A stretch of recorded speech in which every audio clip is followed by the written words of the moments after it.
बिस्मिल्लाहिर्रहमानिर्रहीम। मेरा नाम है नुमान अता। कहते हैं जहाँ दुआई काम नहीं करती वहाँ पे दुआ असर करती है। दुआ में बहुत तासीर होती है, अर्श तक पहुँचती है। बेशक इसराइल का जो पहला वज़ीर आज़म था बिन गुरियन, वो घर से ज़रूरी काम के लिए जल्दी से निकला तो उसकी बेटी ने आवाज़ लगाई और कहा कि बाबा आज सालाना दीवारे गिरिया पे दुआ का दिन है। बिन गुरियन कहता है मुझको रियासत के ज़रूरी काम है, वो निपटा के मैं जाता हूँ।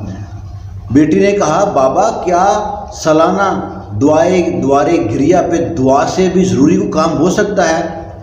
उस पर जो सा था ना, बिन गुरियन एक तारीखी जुमले कहता है कि 1.5 अरब मुसलमान तकरीबन हज के इज्तिमा में, जुम्मे की नमाज़ों में, आम नमाज़ों में इसराइल के लिए बद्दुआ देते हैं, इसराइल तबाह हो जाए, गरक हो जाए, तहस नहस हो जाए, लेकिन अमली तौर पे कुछ नहीं करते। आज इसराइल की नौज़ायदा रियासत दिन दुगनी रात चुगनी तरक्की कर रही है।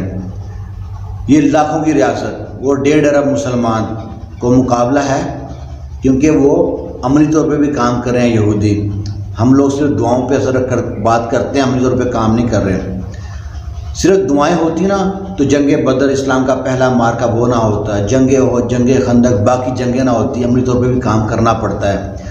आज मुल्क के जो हालात हैं, इमरान खान कैद में है, मुल्क तबाही बर्बादी का है, हर कोई हम पे हंसता है, हमारी खिल्ली उड़ा रहा है। आज वो बांग्लादेश के लोग जिनको हम भूखे बंगाली कहते थे, आज वो बांग्लादेश के लोग कहते हैं देखो हमारा टाका कितना ऊपर जा रहा है, तुम्हारे रुपए की करेंसी की कोई वैल्यू नहीं है। पाकिस्तान पर हर कोई हंसता है, इंडियन हंसते हैं, बंगाली हंसते हैं, पूरी कंट्री हंस रही है पाकिस्तान के ऊपर।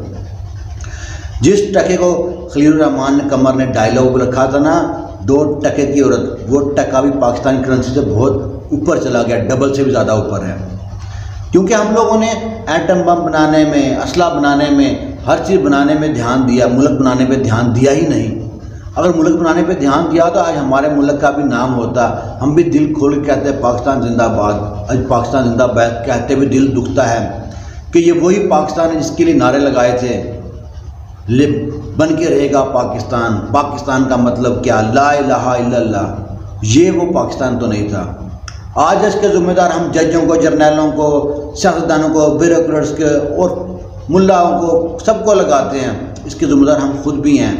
जब हमने अपने लाडरों को अपने सरों पे चढ़ाया, वो सर पे चढ़ के जब मूदते हैं और हम कहते हैं वो ये क्या हो गया।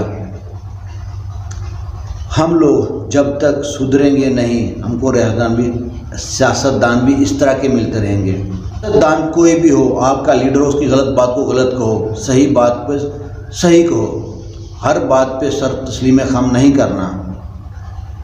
बाकी नियत साफ़ हो, अमली तौर पे काम करो, दुआएं करो, उसके बाद तवक्कल करो अल्लाह पे, अल्लाह बेहतर करेगा। इंशाअल्लाह पाकिस्तान जिंदाबाद दोबारा से होगा, जब दिल से हर कोई कहेगा पाकिस्तान जिंदाबाद।